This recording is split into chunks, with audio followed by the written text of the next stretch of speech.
avez peut-être vu les premières images envoyées par le robot Perseverance qui s'est posé sur Mars le 18 février dernier, près de 10 ans après le robot Curiosity.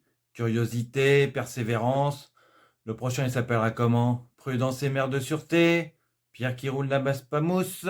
Nul n'est à chacun qui l'écoute. Une photo inédite que les réseaux sociaux n'ont pas tardé à détourner pour faire toutes sortes de blagues. Et c'est qui qu'on a trouvé sur Mars?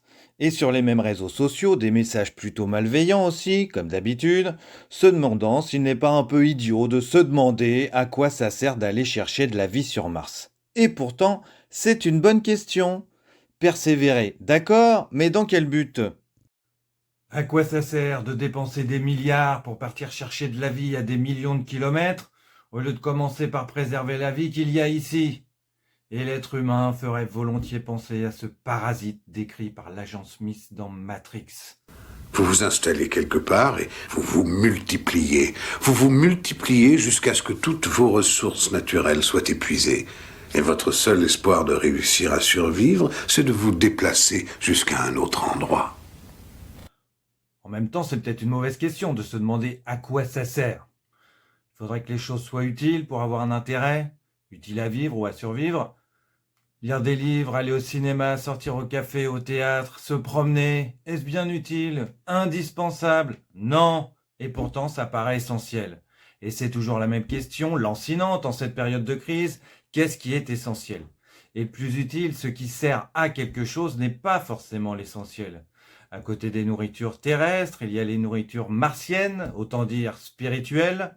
Pourquoi aller chercher de la vie sur Mars? Mon but, c'est d'élargir notre perception de l'humanité, d'où nous venons, où nous allons, les soubresauts et les péripéties, les périls et les promesses. Peut-être même trouver une réponse à cette éternelle question. Pourquoi? Et oui, pourquoi? Comme le disait Aristote, tous les hommes ont le désir de connaître. C'est une raison suffisante. Il n'y a pas vraiment besoin d'en chercher une autre. Enfin si, il y en a au moins deux. Chercher de la vie sur Mars, en fait, c'est d'abord répondre à la question essentielle, existentielle ou métaphysique posée par le philosophe Leibniz. Pourquoi y a-t-il quelque chose plutôt que rien? Si l'on ne trouve pas de vie ailleurs que sur Terre, ça veut peut-être dire qu'elle est apparue par hasard. Ça veut dire aussi que nous-mêmes, humains, nous sommes arrivés là par hasard, après avoir gagné un improbable concours de circonstances. S'il n'y a pas de vie ailleurs, ça veut dire qu'il s'agit d'un accident qui avait bien peu de chances de se produire. Aussi peu de chances que de réussir à ne faire que des 6 en lançant 5 dés.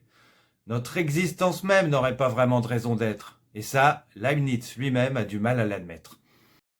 Pour lui, il doit y avoir un principe de raison suffisante, une raison d'être à l'existence de toute chose, y compris la mienne.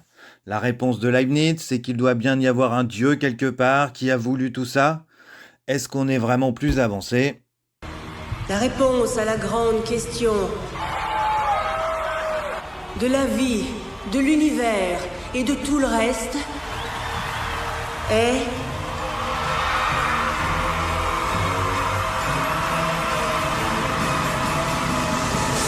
« 42. »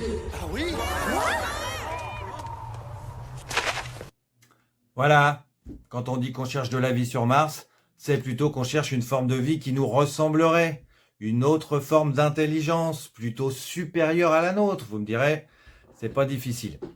Une intelligence supérieure capable de nous dire enfin ce que nous faisons là.